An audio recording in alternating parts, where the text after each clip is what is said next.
សាខាថ្មី Isuzu K Camry នៅផ្លូវកម្ពុជាក្រមឥឡូវបានបើកឲ្យមានការផ្ដល់ជូនពិសេសមែនទែនបើសិនជាបងប្អូនចារ៉ាប់រថយន្ត Isuzu ក៏ដូចជាមកធ្វើការបើកបោះសាកល្បងផងដែរទីតាំងពីស្តុបណានចេញទៅកាន់សាថ្មីនៅខាងស្ដាំដៃបងប្អូនចាឃើញទេតុងក្រហមពណ៌សណាហើយចង់ដឹងថាខាងក្នុងរថយន្ត Isuzu model ខ្លះកំពុងតែតាំងបង្ហាញឥឡូវចូលមកទស្សនាជាមួយខ្ញុំទាំងអស់គ្នា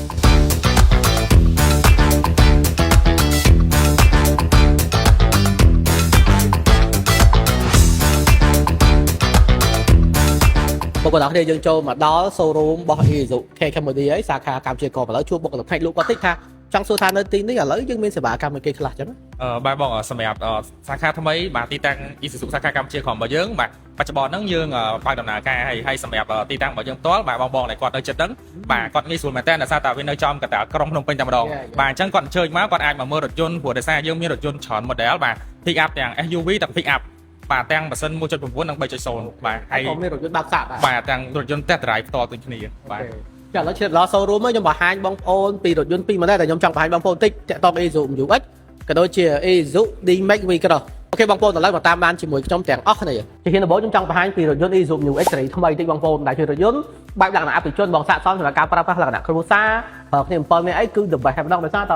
កៅ3ជួរគេគឺទលាយមែនតើសិនជែកមានដល់3ជួរទៀតហើយប្រភេទម៉ាស៊ីនមានតាំងពីម៉ាស៊ីន 1.9 ក៏ដូចជាម៉ាស៊ីន 3.0 ឆ្លាញ់ជំរឿសមួយណាក៏បានដែរបងប្អូនហើយតែតរថយន្ត Isuzu ជំនាន់ថ្មីនេះគឺបំពាក់ដោយចង្កូតអេឡិចត្រូនិកហើយតុនស្រួលបើកបរមែនទែនបងប្អូនបងនារីអីតែគាត់បើកបរក្នុងក្រុងអីគឺតុនមែនទែនតែដល់ប្រើតែដៃមួយក៏អាចបើកបានដែរបងប្អូនហើយបើយើងនិយាយពីប្រព័ន្ធសុវត្ថិភាព ADAS វិញណា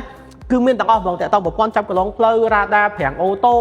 កាមេរ៉ា360គឺមានទាំងអស់បងប្អូនជាពិសេសមានមុខងារសុវត្ថិភាពថ្មីត្រង់ថាឧទាហរណ៍បងប្អូនចង់វ៉ាឆ្វេងតែតែមានគេមកពីក្រោយក៏វាផ្ដល់ជាសញ្ញាប្រាប់យើងដែរថាអូ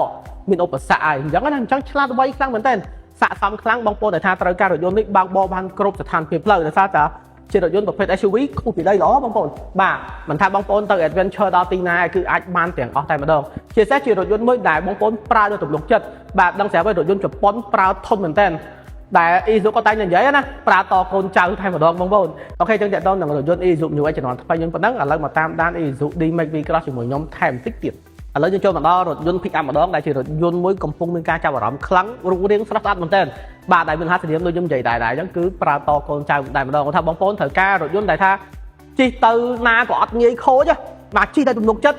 ទុកចិត្តបានហ្មងអញ្ចឹងនេះគឺជារថយន្ត Isuzu D-Max ប្រភេទ V-Cross option ខ្ពស់ជាងគេតែម្ដងហើយតម្លៃក្រោម $50,000 $40,000 ក្រាស់ហើយគាត់ក៏មាន aspect ម៉ាស៊ីនទូចដែរបាទម៉ាស៊ីន 1.9 តម្លៃចាប់ពី$30,000 ជាងឯងបងប្អូនអញ្ចឹងបងប្អូនចាប់អារម្មណ៍ប្រភេទមួយណាអាចមកទស្សនាផ្ទាល់បានយកទៅការរចនានេះបើសិនជាបងប្អូនប្រើគឺអត់ងាយសាំទេបងប្អូនការរចនាគឺស្អាតមែនទែនអាចទស្សនាបាននេះជាថាជាគៀង daytime គេហ្មង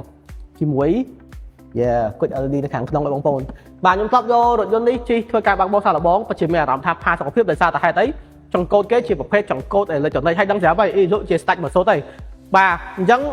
គុណភាពរថយន្តក៏ដូចជាកម្រិតស៊ីមួយសុទ្ធខ្ញុំធ្លាប់តែផ្ទាល់ស៊ីតែជាងស្ពេចក្រុមហ៊ុនដាក់ទៀតតែ5លីត្រជាងបងប្អូនខ្ញុំជិះពីពេញទៅបាត់ដំបងខ្ញុំជន់ថេខ្ទង់លបាក់80ណាដោយសារតែរថយន្តនេះមានប្រព័ន្ធ adaptive cruise control អាចដេញលបឿនឡានខាងមុខយើងអាច set កំណត់លបឿនណាមួយទៅរថយន្តនោះគឺទៅខ្លួនឯងតែម្ដងនៅពេលមានឧបសគ្គគឺវានឹងជន់ប្រាំងខ្លួនឯងអញ្ចឹងឆ្លាតវៃខ្លាំងមែនទែនបងប្អូនហើយបើយើងនិយាយការថាចរាចរណ៍ទាំងខាងមុខខាងក្រោយខាងក្នុងមើលអត់ងាយសាំទេបងប្អូនឡានជប៉ុនមួយបងប្អូនប្រើប្រហែលឆ្នាំក៏អត់មើលទៅថាអូមើលទៅឆាប់ធុញឆាប់អីដែរបាទជាពិសេសពូអ៊ំធាក៏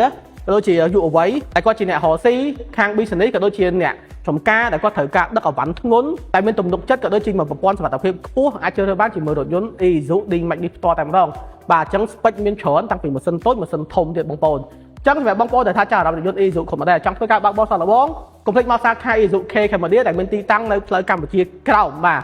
ងាយស្រួលរកខ្លាំងមែនទែនពីស្តុបណានចេញមកនៅស្ដាំដៃពេលយើងចាក់ទៅខាងសាថ្មីបងប្អូនអូខេចង់សម្រាប់វីដេអូខ្ញុំមានប៉ុណ្ណឹងខ្ញុំបាទសុតអាលៀបសូមអរគុណសូមជម្រាបលា